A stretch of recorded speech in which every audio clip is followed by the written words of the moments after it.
Masa nilai datang tiba-tiba kan ya? Tuh, kalau cinta mungkin tiba-tiba datang. Tiba-tiba cinta datang kepada. Terus ya Pak? Lumayan ke? Angdi kok. Takonnya mas, mari saya deh, tinggal piring. Besore mas sih, besore turun ukut kok. Apot maksudnya mau hadang gudeg sih ya. Gudeg ya. Kang Duwun ini lek. Kang Lek.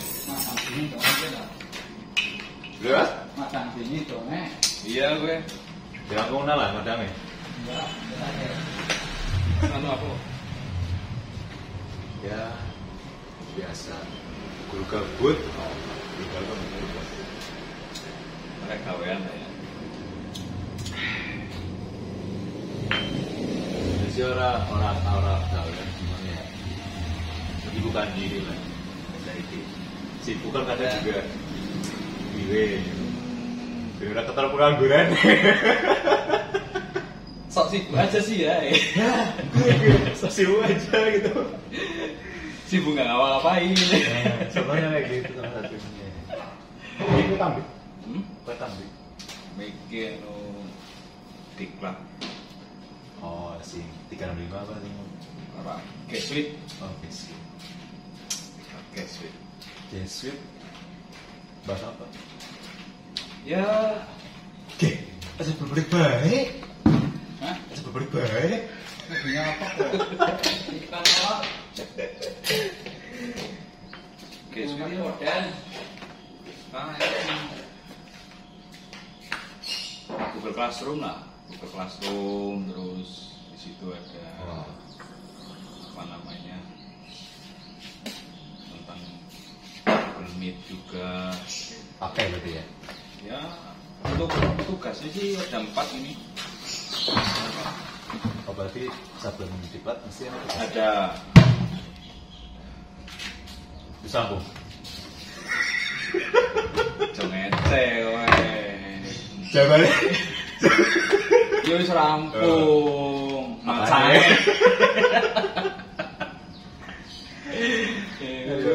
Rampung macane.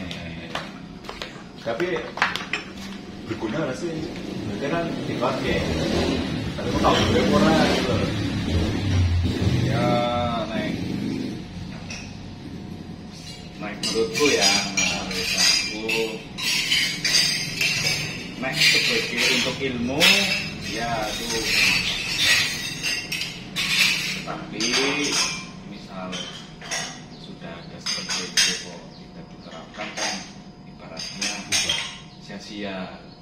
Ya kalau saya pribadi sih mendapatkan ilmu seperti itu.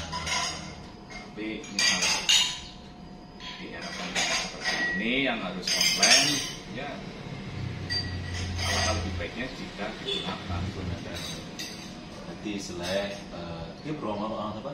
Dari ini sih kalau akunnya itu dari Guru Belajar ID untuk akun aktivasi. Cuma ini kan program dari MKKS Kabupaten Untuk memfasilitasi. Iya, memfasilitasi bapak dan ibu guru, baik pengawas, kepala sekolah, guru SMP dan guru SD se-Kabupaten Banyumas seperti itu. Jadi emang itu ada perhatian dari dinas. Iya, seperti itu. Ya, Untuk meningkatkan kualitas guru. Sebenarnya kamu Aku nikah. apa nih? Enggak sih. Kan taga. Enggak Oke. Tapi sih untuk alhamdulillah untuk sekolah kita sendiri itu sudah menggunakan itu kan. Oh iya, maksudnya emang sudah menggunakan. Ya, untuk PJJ itu di sekolah kita kan sudah menggunakan Google Classroom, Google Meet, dan apa untuk ulangan ada Google Form. Sebenarnya apa namanya Mengulang ya, mengulang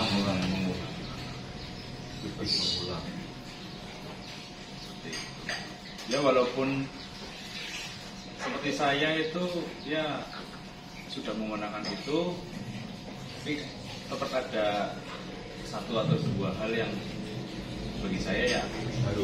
Iya baru. Saya itu misal contoh dalam pembuatan aksen misal, itu saya lebih suka pakai Google Form. Yang diajarkan? Lah itu kalau saya kan Google Form, saya bikin Google Form, nanti linknya itu saya taruh di Google Classroom. Kalau ilmu yang baru itu saya di situ untuk presensi itu bisa menggunakan tugas pertanyaan. Tugas pertanyaan. Yang tugas itu Oh, kan itu ada tugas kuis, ada pertanyaan, ada materi itu bisa menggunakan pertanyaan. Itu malah belum tahu gitu. Tapi lebih mudah yang mana? Ya untuk kedua-duanya ya bagi saya ya. Wah, luar biasa. Nah, kita kan era milenial. Iya. Boleh lah. Beda. Ini bukan sombong, Mas. Tapi Ya, realita ya. agak kayak gitu. Oke, yang belum tahu ini Pak Firman namanya. Dia bisa dikatakan Guru baru ya. Guru baru di sini sekolah. Ya sudah hampir 1 tahun. Guru apa Mas? Saya mengajar guru bahasa Indonesia. Kok? Kenapa? Kalau bicara bahasa Indonesia tuh kayak nggak asing gitu loh. Oh, gitu ya. Iya. Iya. Sama ya, Iya. sama satu rumpun. Dulu lulusan mana? Saya dulu lulus dari Universitas Muhammadiyah Purwokerto. Ya, hitung-hitung di dekat rumah lah. Rumahnya? Saya rumahnya Sokaraja. Bentar, kok kayak nggak asing lagi itu receh. Tetangga. Kok bisa ya? Sampai ke Sokaraja sama, terus gurunya juga sama bahasa Indonesia. Ya kebetulan Pak Arifin juga mengaku mata belajar Bahasa Inggris. Bahasa Inggris. Berarti kalau bahasa Inggris itu King Soka ya? Iya. Rumahnya di King Soka. Ya? Soka. Sebenarnya kan King Soka. Kalau yang biasa kan Sokaraja. Kalau bahasa Inggris King Soka. Boleh masuk ini. Ya sebenarnya ini kan era PJJ ya. Era PJJ emang ya dikatakan itu menguras lebih ya tenaga guru ya. Ya nggak cuma administrasi sekolah yang dijalankan, kemudian ada tugas mengajar juga, terus ada tugas tambahan kayak tadi diklat dan juga yang lain-lainnya. Itu dari Mas Dimas sendiri mungkin karena berarti kan belum lama ya jadi gurunya. Belum. Nah, terus ini kan pandemi sudah berjalan 1 tahun. 1 tahun. Nah, Mas Timo kan masuk pas pandemi. Ya. Jadi kan belum pernah mengalami yang namanya tatap muka dengan murid gitu kan. Ya, Nah, kalau langsung ketemu dengan pandemi. untuk pengalaman saya itu, ini mohon maaf, saya sambil merokok ya Mas. Gak apa-apa. Nggak apa-apa. Ini bisa di apa namanya? Di filter apa yang diburem-buremkan itu. Gak apa-apa. Ini konten bebas kok. Oh.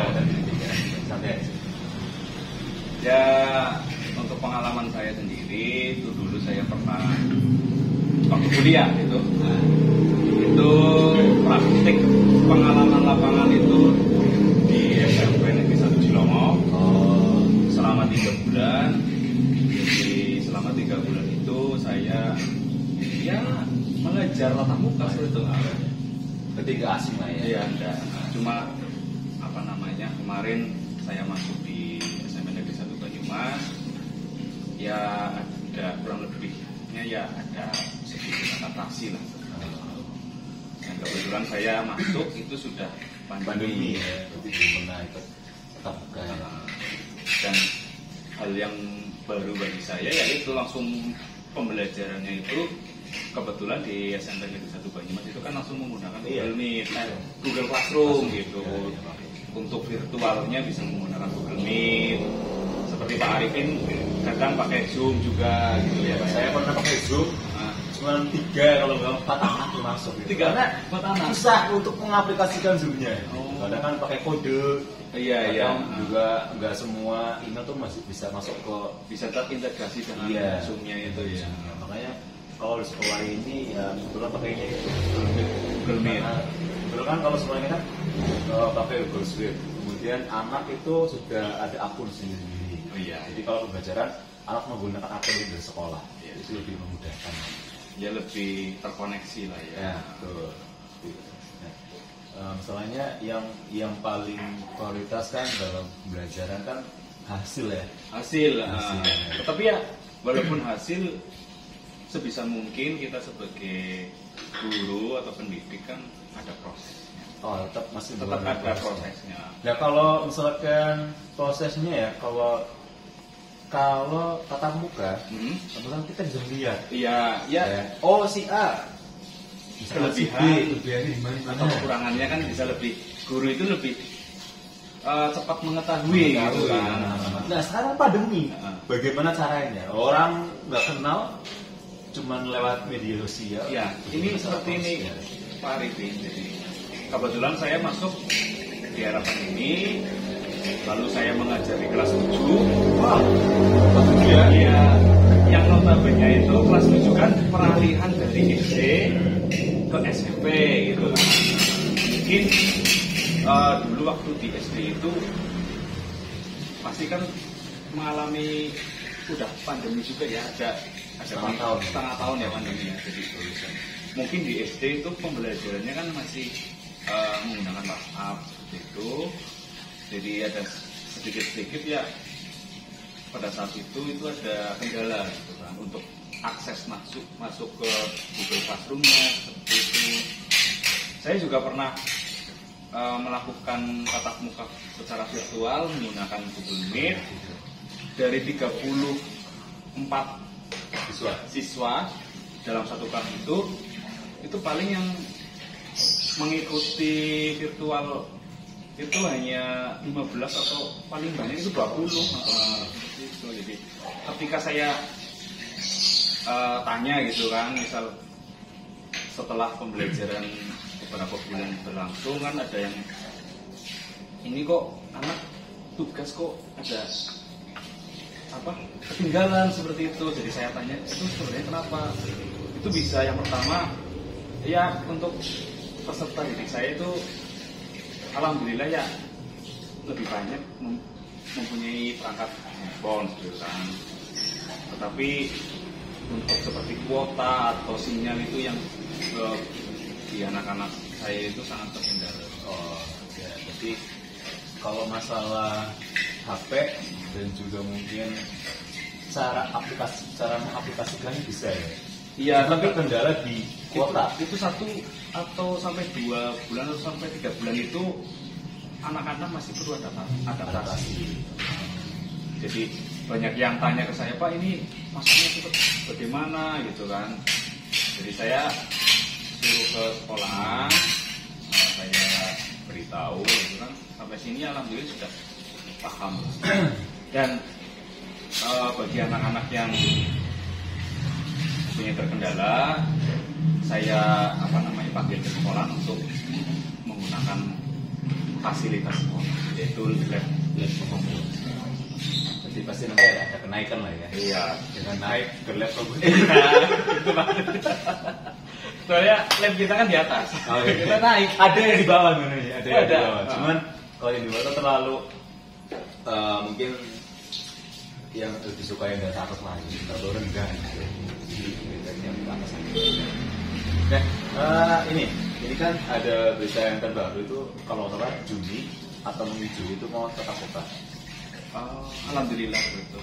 Dan bagaimana tanggapannya Pak Firman untuk menghadapi ini kan sudah beradaptasi dengan yang online ya, PJJ. Nah sekarang ketika nanti akan tampil nih perdana langsung ke tatap muka, gimana persiapannya lah gitu lah. Ya persiapannya ya ini ya maksudnya yang membedakan tatap muka dengan PJJ kan sebenarnya hanya tidak bertemu gitu kan. Untuk materi atau perangkat itu kita sebagai guru kan sudah mempunyai. RP? Ya ada. Silabus ada. Prota? Ya ada. Ada semua. Ada. Gimana? Itu ada. Loh, kemarin kan PKKS pasti ada. Habis ada PKKS pasti ada. Ya, biasanya tuh kalau guru-guru muda itu enjoy, nggak memikirkan yang hal-hal kayak gitu. Tapi nggak tahu kalau Pak Firman pasti ada lah ya. Ya untuk intinya untuk administrasi kita sebagai guru ya sebisa mungkin Dilengkapi. dilengkapi. Jadi emang kalau jadi guru itu nggak cuma ngajar. Boleh. Jadi emang kalau jadi guru itu emang nggak cuman mengajar, kemudian emang harus mempersiapkan administrasinya. Iya. Karena administrasi penting untuk membawa pembelajaran sampai ke arah yang mana. Ya, soalnya kita kan mengacu untuk mengajar kan juga dari administrasi itu. Betul. Jadi nih kalau ada guru yang istilahnya mungkin kayak males ya, atau mungkin kurang perhatian, atau mungkin ya katakanlah masih kurang lah gitu. Dilihat di administrasinya. Kalau administrasinya lengkap, jelas lah ya. Jelas apa nih? Jelas, guru itu paling top lah ya, paling top. Ya, jadi kalau menilai guru itu gampang sebenarnya. Nilai aja di administrasinya. Kalau administrasinya rajin, guru itu pasti rajin. Insya Allah pembelajarannya juga sampai ya ke arahnya. Nah, Ya, tapi alhamdulillah ya Pak Arifin kemarin sekolah kita sudah disupervisi oleh pengawas. Ya alhamdulillah respon pengawas itu bagus. Ya bisa dikatakan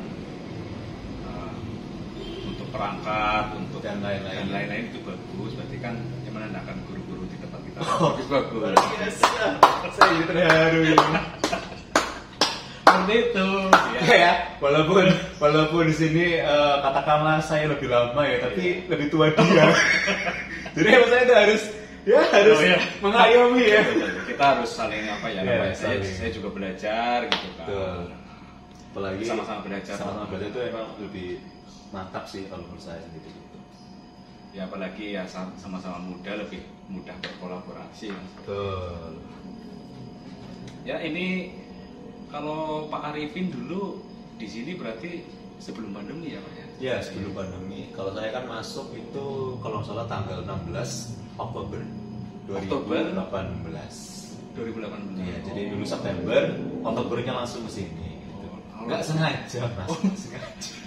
Nggak sengaja. Berarti lagi main kalunan. Berarti lagi. Kalau dulu tuh mari cari Pokemon gitu loh. Oh, cari Pokemon. Pokemon di mana? Iya di mana itu? Ada bisa ke sini gitu. Ada. Akhirnya terus masuk ke sini. Di sini ada sekolah nih ya. Sekolah, akhirnya datang ke sini, diterima gitu kan. Wah, awalnya seperti itu. Iya, cari Pokemon, ketemu deh di sini gitu. Kok nyaman ya gitu. Akhirnya di sini. Ya jangan nyaman-nyaman ditinggal. Aduh. berat nih. Kalau bicara sama guru bahasa Indonesia emang ya kadang kayak gini Mas. Tapi dulu Mas, ketika saya sekolah ya ini pengalaman aja ya. Ini guru bahasa Indonesia itu guru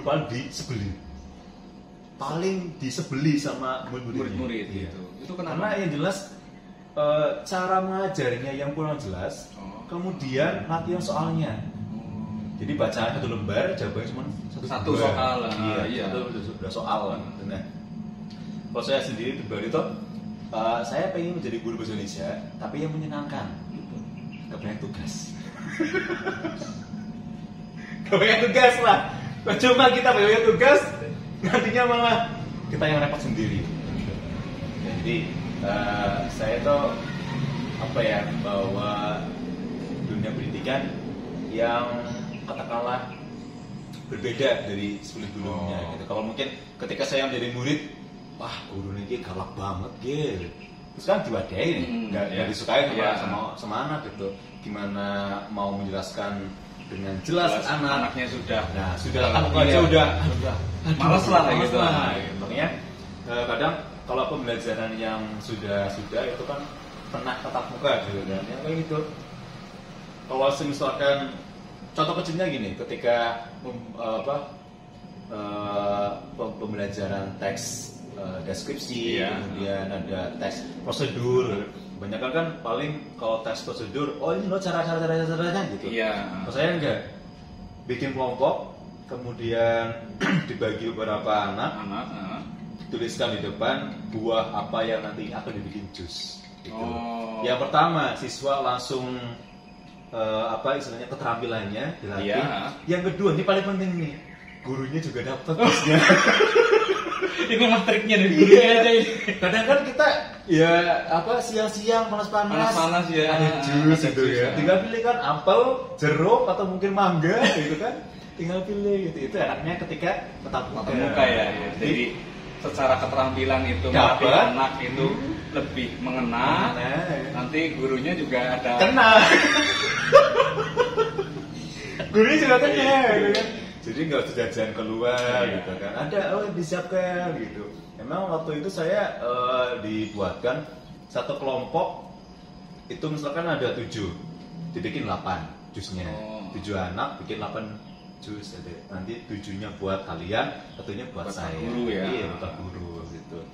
Jadi itu dicontoh sama guru yang lain. Kalau saya masih mending Mas. Kalau saya 7 anak ya 7. Tapi kalau guru yang lainnya itu 32. Suruh bikin. Iya, biar teman-temannya nyicipin semuanya. Jadi penilaiannya nggak cuma dari saya, tapi dari teman-temannya. Itu luar biasa itu. Luar biasa itu. Perjuangannya itu. Ya, perjuangannya itu. Tapi ya bahan-bahannya ya bisa didapat lah. Cuman untuk biaya ya emang ya sebisa mungkin yang tidak terlalu merepotkan. Nah iya, tidak merepotkan tapi menyenangkan bagi gurunya. Jadi nggak pusing-pusing lah gitu kan. Kalau mengenai tes prosedur, anak tinggal bikin jus, kita yang minum gitu. Terus juga pernah sekali tuh mengenai materi narasi, teks narasi. Ya. Kalau narasi kan apa? Cerita fantasi. Iya, cerita fantasi gitu. Saya bawa anak-anak ke musim wayang. Musim wayang. Iya, musim wayang. Biar mereka tahu tokoh-tokohnya, nanti bisa dijelaskan atau mungkin deskripsinya gimana. Berarti lebih ke dibawa ke luar lah biar lebih mudah untuk dalam memahami. Ya. Walaupun kadang prosesnya emang susah. 32 anak keluar kelas dikira mau kemana gitu. Study tour. Study tour. Ya kita latihan study tour. Pas lucu kan begitu. Kita latihan study tour ke musim wayang. Sebenarnya kalau di dekat sini tuh ada kayak Gramedia gitu. Mau saya lempar ke Gramedia. Kenapa Gramedia jauh? Ya jangan dilempar, Pak. Emangnya apa ya? Batu memang ya. Ya paling untuk terdekat kan di sekolah kita kan ada perpus. Iya, salah satunya juga itu dimanfaatkan. Jadi sebisa mungkin kita memanfaatkan fasilitas yang sudah ada di sekolah gitu. Ya entah itu berkaitan dengan apapun lah gitu. Makanya saya pengennya kita belajar bahasa Indonesia tapi tidak terlalu saklek, tidak terlalu ibaratnya kayak kuno gitu kan. Hanya sajikan teks kemudian dibaca, kemudian menganalisis ini apa gitu kan. Itu membosankan sih bagi saya gitu. Dengan cara yang istilahnya kita ke musim wayang, kita bikin jus, karena kan langsung mengalami sendiri. Ya mungkin secara psikologi anak-anak itu kan dibawa refreshing kan nyaman gitu kan. Jadi dalam menangkap pembelajaran itu kan lebih enjoy, lebih mudah untuk masuk ke itu yang sudah saya terapkan. Tapi kalau misalkan jadi sekarang ya luar biasa Mas. Luar biasa karena dari kitanya harus kreatif ya, terus kita juga tidak bisa menuntut anak secara langsung. Dalam artian kita ngasih tugas nih ke anak kan nggak harus dikerjakan sekarang. Misalkan kita beri waktu mungkin sampai nanti jam 12 malam atau mungkin besok pagi gitu, karena banyak yang WA saya, Pak, saya nggak bisa buka password, ada kuota. Nah, itu tadi kan saya bilang di PJJ ini kan tetap ada kendala. Nah, iya, salah satunya itu ada kuota, kemudian ada jaringan gitu. Ya kalau nomor 1-2 ya saya berikan lah ya, berikan pulsanya. Kalau 32 nah dapat 50.000 kali 32 gaji saya itu nggak cukup gitu. Saya nggak cukup begitu gitu ya. Makanya itu kendalanya di situ. Kadang kalau saya menggunakan mic juga, Pakai mic. iya pakai mic juga. Tapi itu hanya untuk awal pembelajaran. Jadi kita untuk anak-anak kita jelaskan apa aja yang akan kita sampaikan di semester ini. Oh iya. Ya, ada materinya ada apa aja. Seperti kontrak. Nah, Kontrak itu kalau di kuliah ya. itu ada kontrak perkuliahan. Iya. Ya, ada SKS berapa, Iya, betul. kemudian masuknya jam berapa, pulangnya jam berapa gitu. Dan saya terapkan di sekolah Kelas. ini. Ya, palingnya kan anak tahu oh semester ini kita belajar apa aja Iya, gitu. Kemudian terakhirnya kalau mau PAS akhir semester itu juga saya menggunakan dia untuk mengevaluasi. Kok ini kamu belum mengerjakan? Itu juga apresiasi ke anak-anak yang sudah mengerjakan juga. Iya. Kita juga harus mengapresiasi ke anak yang rajin, Yang cuma rajin, iya. anak yang gak rajin kita Gitu. Iya. Kita terlalu fokus ke anak-anak yang gak rajin ya. Nah. Seperti itu. Kan kita di kelas juga ada anak yang rajin. Nah, Harus betul. kita apresiasi. Dan itu bukan saya gitu. Itu bukan saya gitu. Itu apa itu? Saya anak-anak yang tidak rajin gitu. Karena ketika saya sekolah pun saya dulu di paling belakang. SD saya paling belakang, SMP saya paling belakang, SMA paling belakang, kuliah juga paling belakang gitu. Tapi sekarang malah duduk di depan mengajarkan anak-anak gitu. Makanya ketika saya melihat anak-anak yang katakanlah kurang rajin, katakanlah anak-anak yang istilahnya tanda kutip kurang baik ya Iya. gitu. Saya paling berpikir, oh, dulu saya kayak gitu apa enggak ya gitu. Guru saya gitu apa enggak gitu kan. Ya pasti ya mengalami hal yang sama lah. Iya, Gitu. mengalami yang sama karena di dunia sekolah itu emang ya penuh warna lah ya, Iya, seperti itu. penuh warna. Gak cuma baik, gak cuma buruk pun. Ini pertanyaan paling penting ini Mas. Gimana? Dulu ketika masuk sekolah Iya. pernah cita-cita jadi guru apa enggak? Pernah apa enggak? Atau mungkin guru itu pilihan terakhir? Kalau saya itu dulu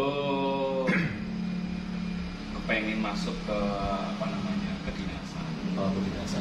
Dinas apa kesehatan, sosial atau Enggak, maksudnya yang ibaratnya kita lulus SMA, mendaftar yang ibaratnya nanti langsung kerja gitu. Bisa tapi di polisian atau di TNI TNI. gitu kan, atau di sekolah kedinasan. Tapi saya sudah di kuliah itu udah pernah 2 kali mencoba dan mungkin belum sama Allah itu tidak direstui seperti itu, mungkin karena saya rezekinya bukan di situ.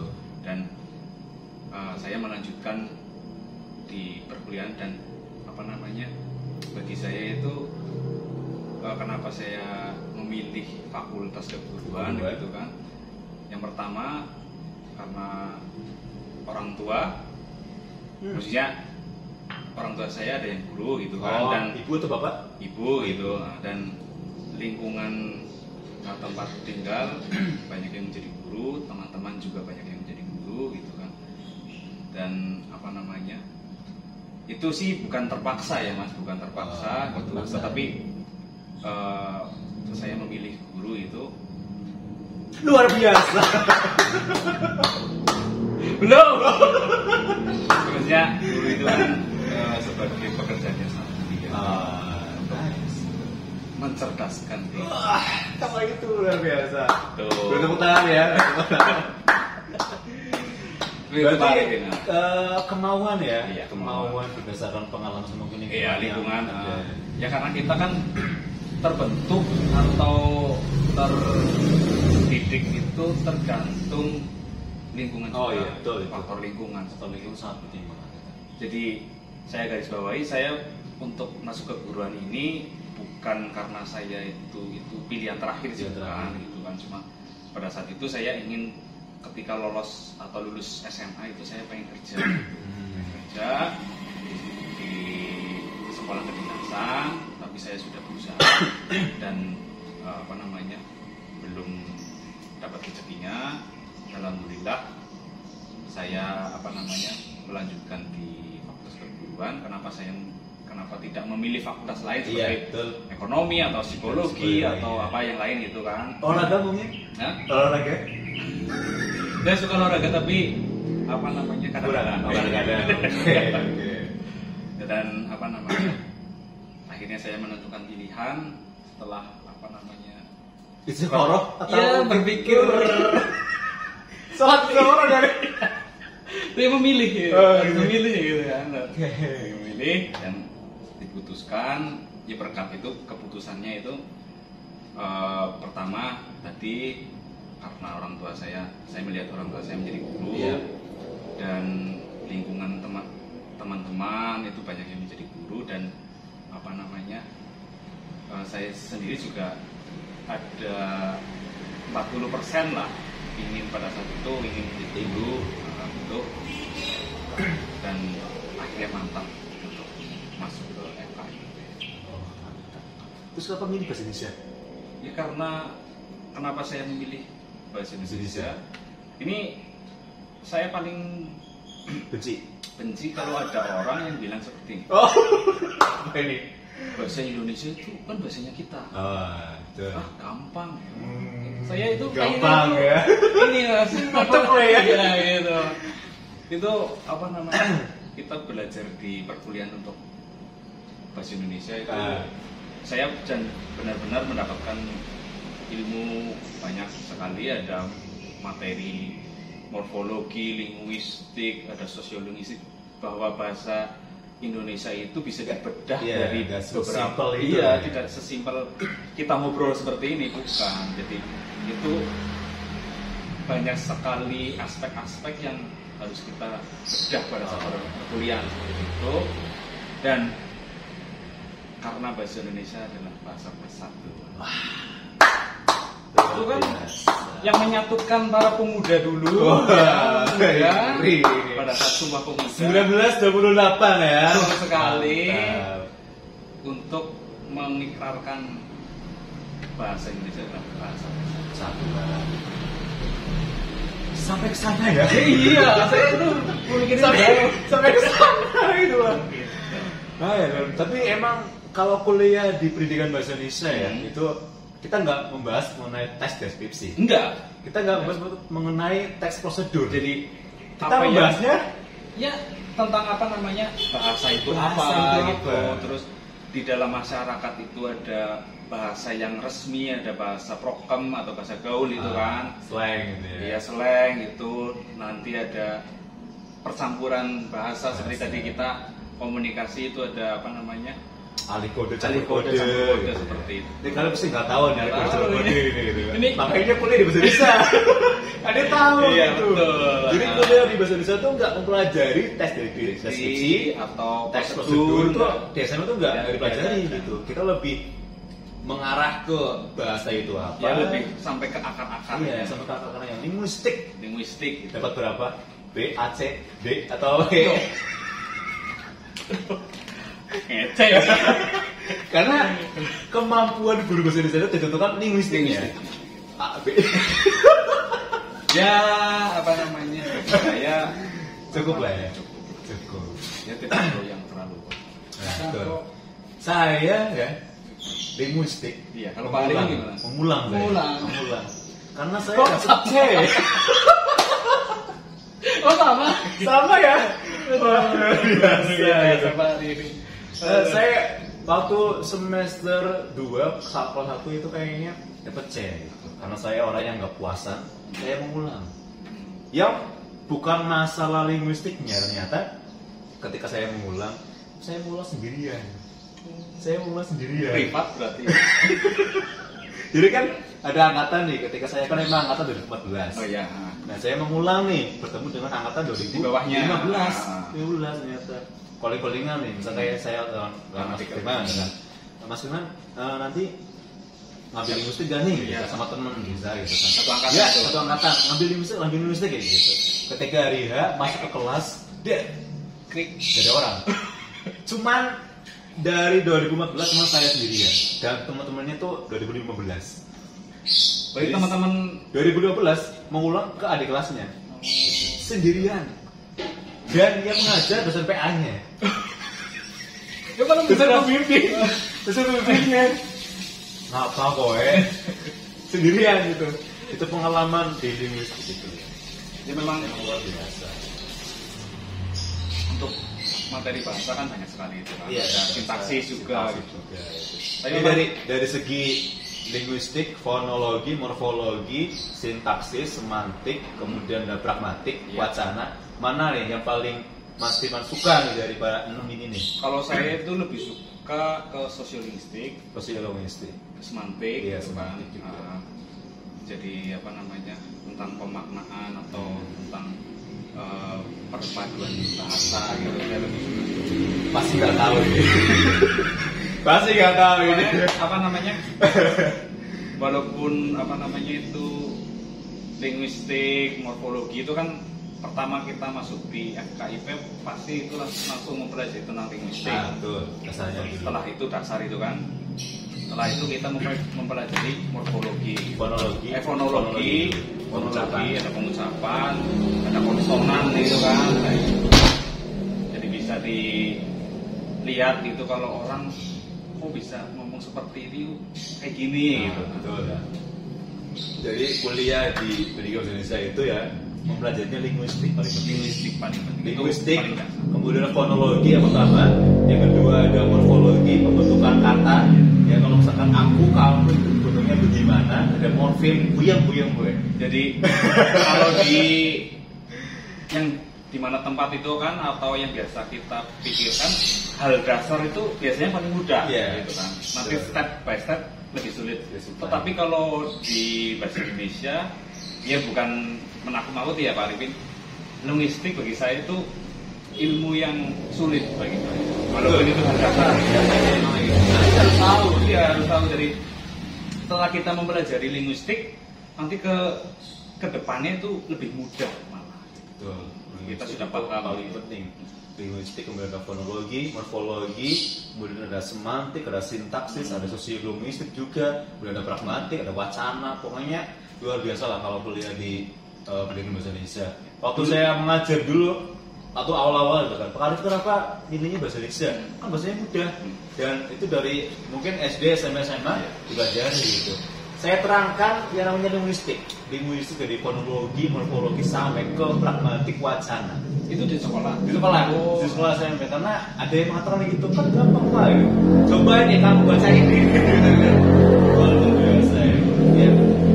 Ya perlu kita ketahui lah. Mungkin semua rumpun mata kuliah dan juga semua jurusan itu punya kelebihan dan kelemahannya sendiri masing-masing. Jadi jangan pernah ada yang mengejek, wah kuliah di Pendidikan Bahasa Indonesia sih nggak asik dan lainnya gitu.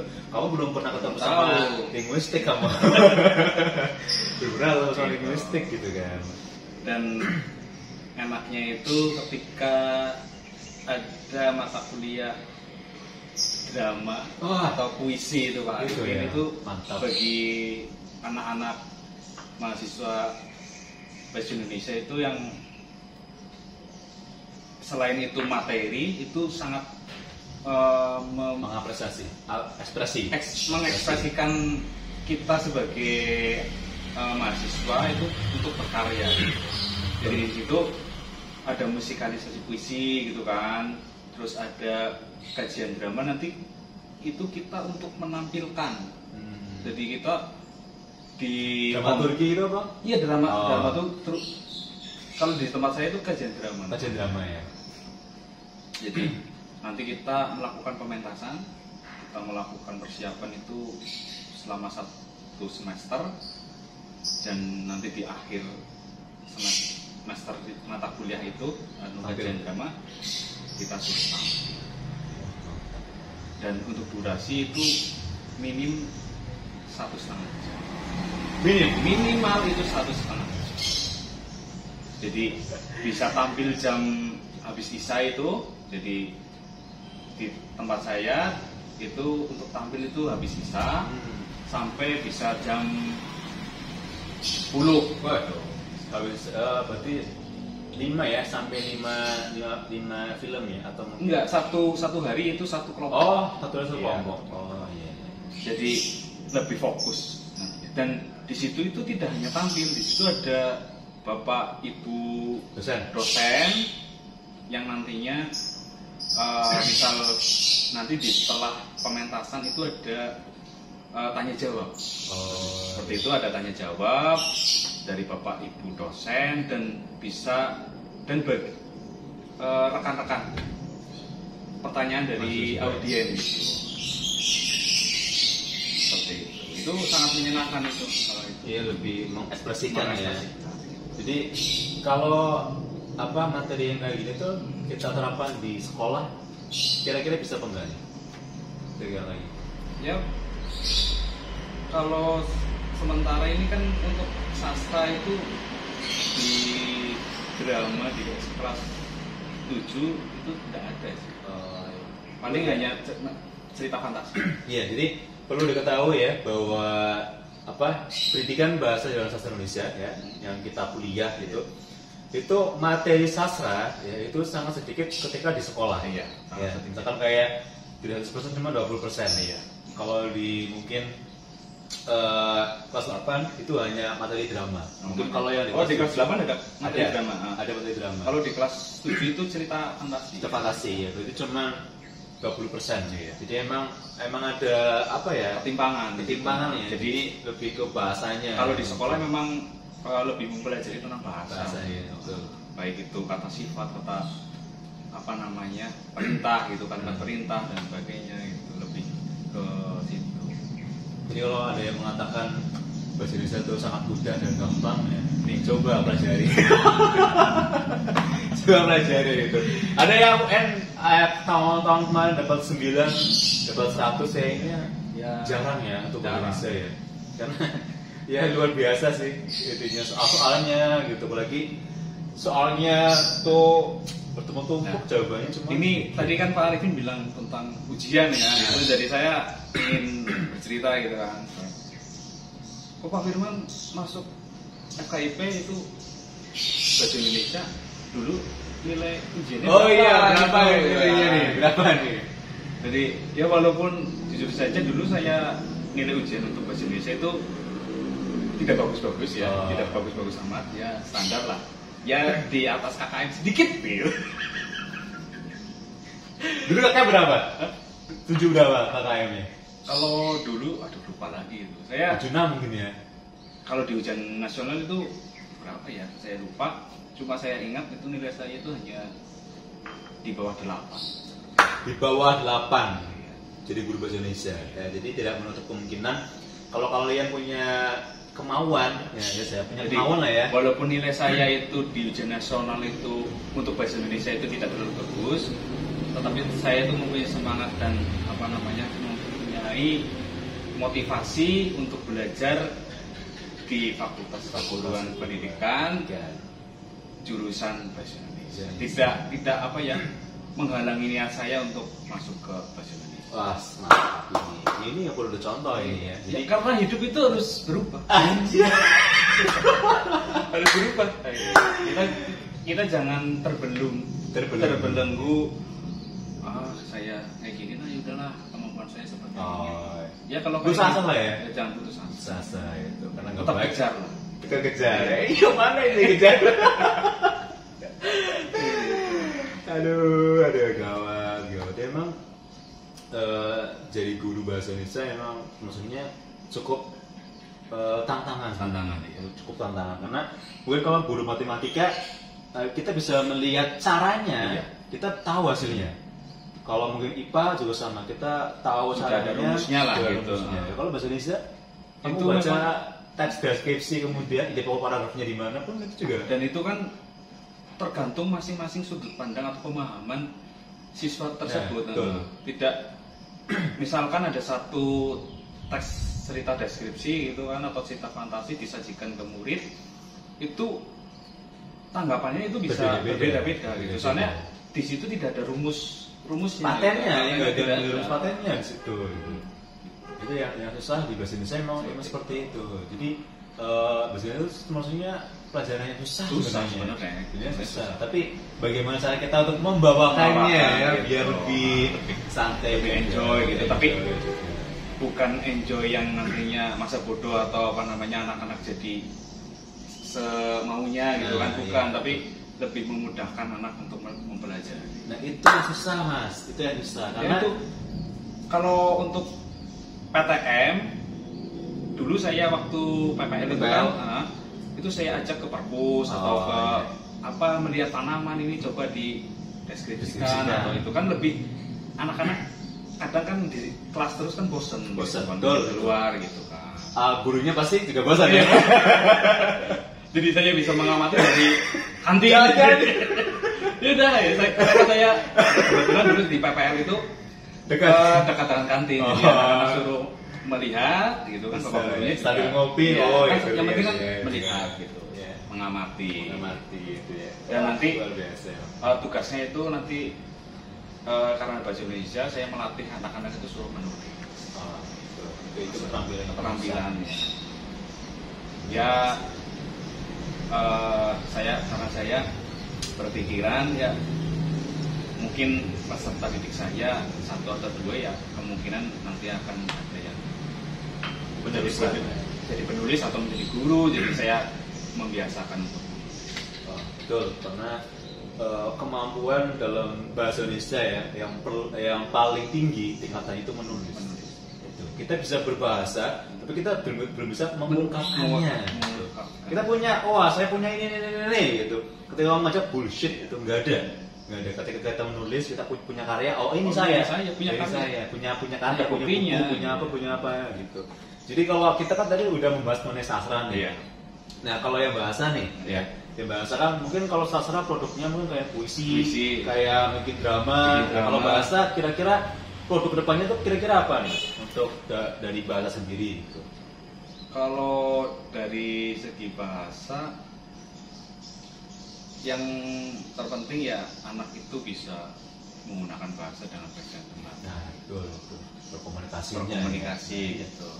Jadi emang kalau di bahasa itu lebih komunikasinya. Komunikasi. Jadi jangan berpandangan sempit bahwa komunikasi itu kayak gini. Iya. Kita ada yang namanya komunikasi tersurat dan juga tersirat.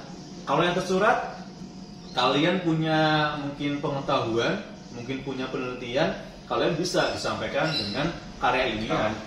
Itu yang tersurat. Kalau yang tersirat, bisa kita ngobrol kayak gini dengan tema yang berbeda. Nanti kalian yang istilahnya mengartikannya, ini ngomong apa sih gitu kan.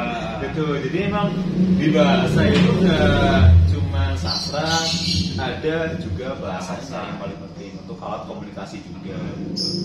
Nah ini yang paling penting ketika kita menjadi seorang guru dan juga kita dituntut untuk bisa berkomunikasi dengan siswanya ya, bagaimana cara pembawaannya. Ya kalau kita mau bertemu siswanya, siswanya malah takut kita. Itu yang paling penting sih, kita bisa belajar bahasa, juga kita juga bisa belajar tentang sastra. Jadi kita itu harus bisa dekat dengan siswa, tapi jangan dekat-dekat. Nanti baper. Punya pengalaman dia nih, punya pengalaman waktu PPL mungkin atau dekat dengan siswanya. Karena kan kita guru muda ya, kita guru muda dan juga mahasiswa. Iya, masih siswa juga. Alhamdulillah. Jadi kalau dulu pengalaman saya itu malah ada anak yang tidak saya ajar. Gitu. Bukan yang diajar. Iya, malah kalau yang saya dulu waktu PPL kan mengajar kelas 8. Gitu kan. Dan kebetulan ruang mahasiswa PPL atau apa namanya itu ruangannya itu kan itu berdekatan dengan kelas 9. Jadi kebanyakan pada saat itu malah kelas 9 yang terpesona. Aku terpesona gitu. Aduh, berat. Ini bahaya nih kalau PTM. Kalau misalkan bukan sombong ya. Lagi-lagi bukan sombong. Ketika saya datang tuh anak-anak kelas 9 itu sudah standby di depan kelasnya gitu. Mau ngapain? Terus histeris gitu loh. Pakai dulu apa? Lo nggak ngajar di situ ya, cuma ngeliat aja gitu. Jadi saya biasa aja. Karena udah punya mungkin. Mas Taufik. Ya, sini Mas, duduk Mas. Aja lah. Orang syuting kok. Gak apa-apa, ini kita ngobrol yang santai. Iya Mas. Duh, mau Mas? Enak, Oh iya, ngarep. Ya, itu tadi Mas Taufik ya. menjaga di sekolah kita yang lagi mau nikah.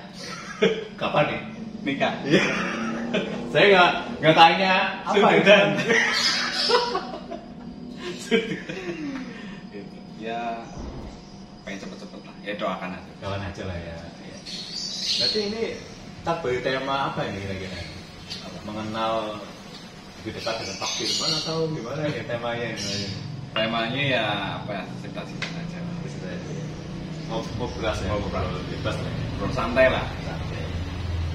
Ya tadi ada yang misal yang baik ya diambil, yang tidak menurut tidak baik ya dibikin hiburan saja. Betul ya. Karena ya nggak ada niat apa-apa sih, kita Iya. cuma pengen ngobrol aja. Apalagi ini kan berkaitan dengan dunia pendidikan Iya. ya, bagaimana. Jadi kalian bisa lihat ini sudut pandang pendidikan dari guru-guru yang muda mungkin gitu. Ini bagaimana pendapat kalian gitu. Jadi kadang ada beberapa murid yang sering cerita ke saya, Pak, saya takut ke guru ini. Pak, saya kurang istilahnya nyaman dengan guru ini gitu. Kalian jangan nyaman-nyaman.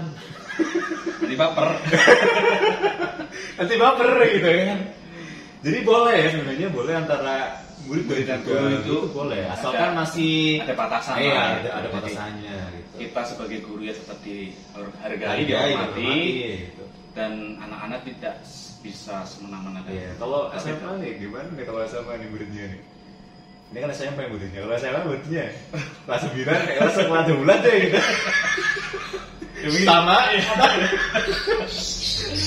Kalau itu saya kurang tahu. Saya belum pernah mengajar di SMA. Iya, benar-benar dari SMA ya. Betul itu ya.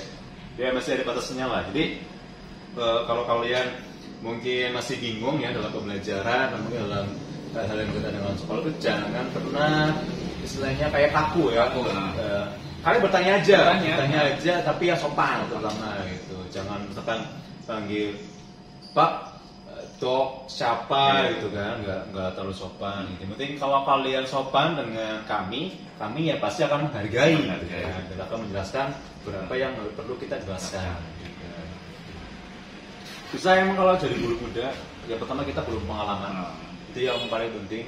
Kemudian kadang kita juga punya ego atau mungkin punya masih punya masih mencari lah ya, idealis lah. Iya masih idealis gitu. Jadi ya beberapa hal perlu kita perbaiki juga gitu. Dan kita juga perlu belajar gitu.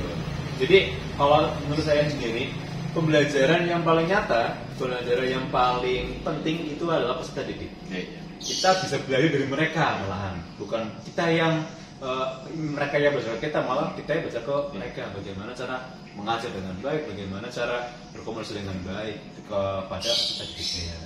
Itu yang paling penting sebenarnya. Jadi di pandemi ini misal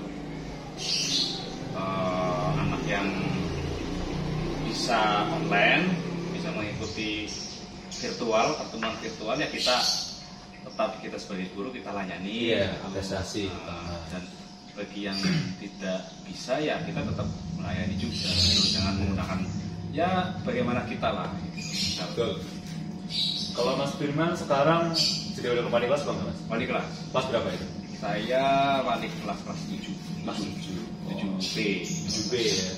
Jadi untuk terkendala dalam pembelajaran terutama kayak yang tadi katakan tidak bisa mengikuti PDD yang isinya atau kuota itu cara mengatasinya gimana? Ya, yang pertama karena yang pada saat pertama kali saya kesini kan saya belum tahu lingkungan sekolah juga, dan kebetulan kelas 7 kan baru juga kan, jadi saya masih ada perlu observasi gitu kan sampai 1 semester. Enggak, sampai penilaian tengah semester itu pada saat itu PTS. Saya rekap anak-anak yang kurang aktif itu, saya panggil ke sekolah. Dan saya ada peserta didik yang kebetulan tidak mempunyai perangkat handphone gitu kan. Nggak punya atau? Nggak punya. Nggak punya gitu. Jadi punya tetapi untuk multitaskingnya itu lemot gitu, HP-nya gitu kan. HP lama. HP kentang malah nggak bisa Android Pak. Gitu. Seperti itu, jadi saya suruh ke sekolah. Suruh kesalahan untuk Itu melakukan KPM di sekolah. Kalau berarti misalnya anak gurunya ngajar atau gimana? enggak, maksudnya kan Bapak Ibu guru kan menggunakan GC masing-masing Iya, kan gitu kan. Classroom. Nah, jadi anak tersebut saya suruh ke sekolahan menggunakan lab sekolah, lalu mengikuti KPM itu masuk di classroomnya dia, nanti bisa melihat misal ada materi atau ada tugas dia yang.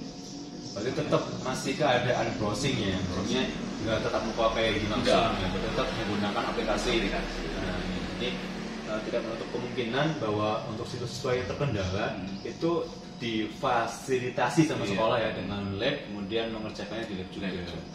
Ya, tetap saya dampingi misal dampingi. misal ada kebetulan saya juga mengajar kan di kelas tersebut, misal anak tersebut tanya yang berkaitan dengan mata pelajaran saya, ya saya jawab seperti itu. Oke.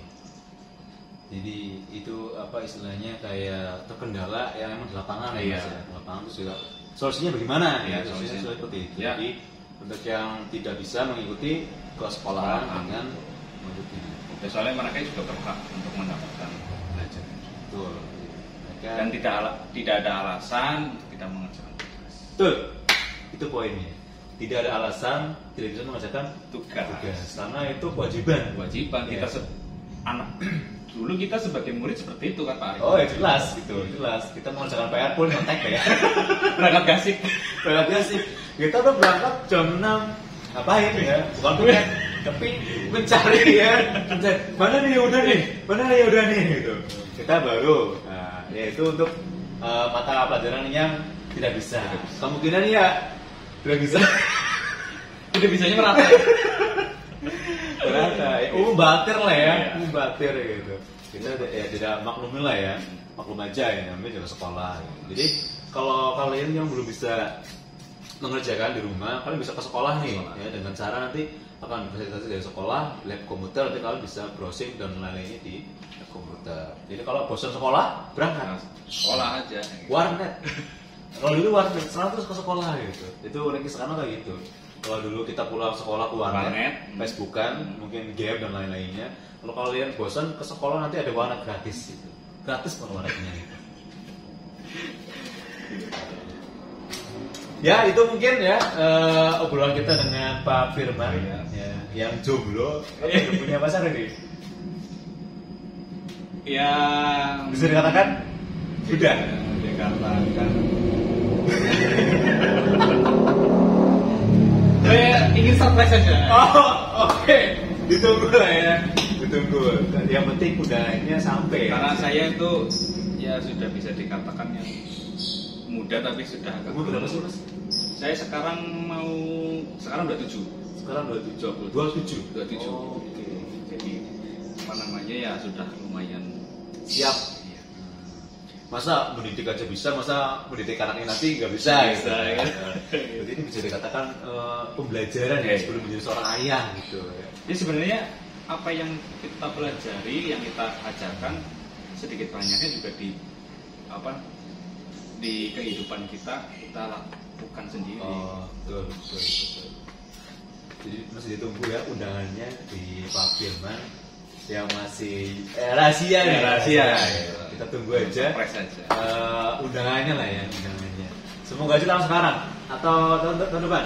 Ya kalau inginnya tahun depan. Tahun depan. Inginnya tahun depan. Kalau targetnya itu maksimal berapa? Di umur 30. Oh, umur 30. Oke ya, kita doakan aja semoga Pak Firman sampai ke tujuannya ya, ke tujuannya. Nah itu kemana lah ya? Namanya juga pemuda kan kita mau pilih kesini lah, kesini lah gitu kan. Kita selalu silaturahim ke orang tua ini, orang tua ini gitu. Ya karena apa namanya? Seperti pembelajaran kita. Kita masih perlu observasi. Oh,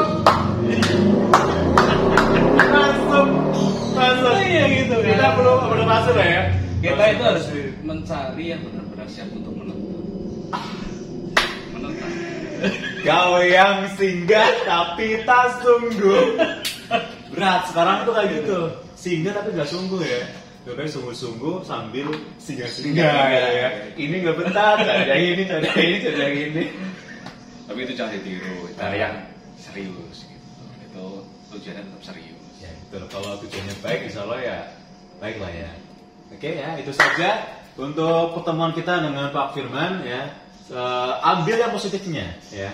Mungkin kalau ada yang negatif ya kalian bisa disingkirkan gitu. Dan mungkin kenapa Pak Arifin nggak merokok? Kenapa Pak Firman merokok ya? Saya bukan merokok ya. Saya hanya penghobi aja gitu, penghobi yang itu hobi apa gitu.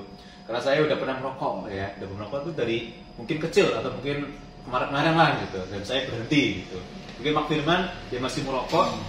Kalau misalkan nanti kalian lebih besar bisa lah ya merokok dan mungkin yang lain-lainnya gitu. Ya, kalau saya sih inginnya sih berhenti Pak. Berhenti ya, Berhenti. tapi kecanduan. Iya, tapi ya masih pengen ya. Ya pengen ini pesan saya Pak Arifin ya di era pandemi sekarang ini. Betul. Kita berdoa supaya pandemi cepat berakhir. Amin. Kita cepat tatap muka lagi, bertemu dengan anak-anak. Soalnya dengan PTM kita lebih mudah mengontrol Betul. anak-anak dan anak-anak juga lebih memahami apa yang diajarkan oleh bapak ibu guru. Betul. Semoga aja pandemi kita selesai lah ya, kita bisa tatap muka dan juga bisa mengikuti pelajaran dengan yang baik juga. Dan walaupun sekarang ini kan masih pandemi kan, Betul. gitu. Pesan saya kepada anak-anak ya ikutilah KPM dengan tanggung jawab. Misalkan ada kendala bisa konsultasi kepada wali kelasnya, nanti pasti ada jalan atau cara untuk menggunakan penyelesaiannya, bisa menggunakan lab sekolah gitu kan, atau disuruh ke kemarin kan ada usulan untuk ke balai desa gitu kan, menggunakan wifi balai desa gitu kan. Tapi itu juga banyak kendala juga, banyak balai desa yang tidak pasang wifi. Iya ada yang tidak pasang wifi dan ada yang pasang wifi tetapi passwordnya itu tidak disebarkan. Betul. Jadi lebih banyaknya solusi dari sekolah kan untuk datang ke sekolah. Ya, dan sekolah lah ya. Itu tadi ikuti KPM dengan baik. Jika ada tugas seperti kerjakan. Biar tugas dikerjakan. Biar kalian dapat nilai. Nice. Kalau tidak dikerjakan kalian nggak bisa naik kelas. Ya. Mau nilai dari mana ya? Rapotnya dari mana Ibu nilainya? guru mau menilai dari mana kan nggak? Betul. Ya, Masa jelas. nilai datang tiba-tiba kan? Ya, enggak. Kalau cinta mungkin tiba-tiba datang. Tiba-tiba cinta datang kepadaku. Oke, itu pesan saya. Ya oke, yang jelas ambil positifnya ya, untuk yang negatif biar nggak apa-apa buat pembelajaran aja. Yang positifnya semoga pandemi cepat berlalu, Amin. kita bisa tatap muka dan kalian bisa mengerjakan tugas-tugasnya yang sudah dilakukan Pak Firman. Jelas tetap semangat ya, Semangat. di era sekarang itu ya, tetap semangat. Semoga kedepannya lebih baik lagi. Lebih baik lagi. Oke ya, sekian dari kami ya. Saya Pak Arifin. Saya Pak Firman. Dan sampai bertemu lagi. Wassalamualaikum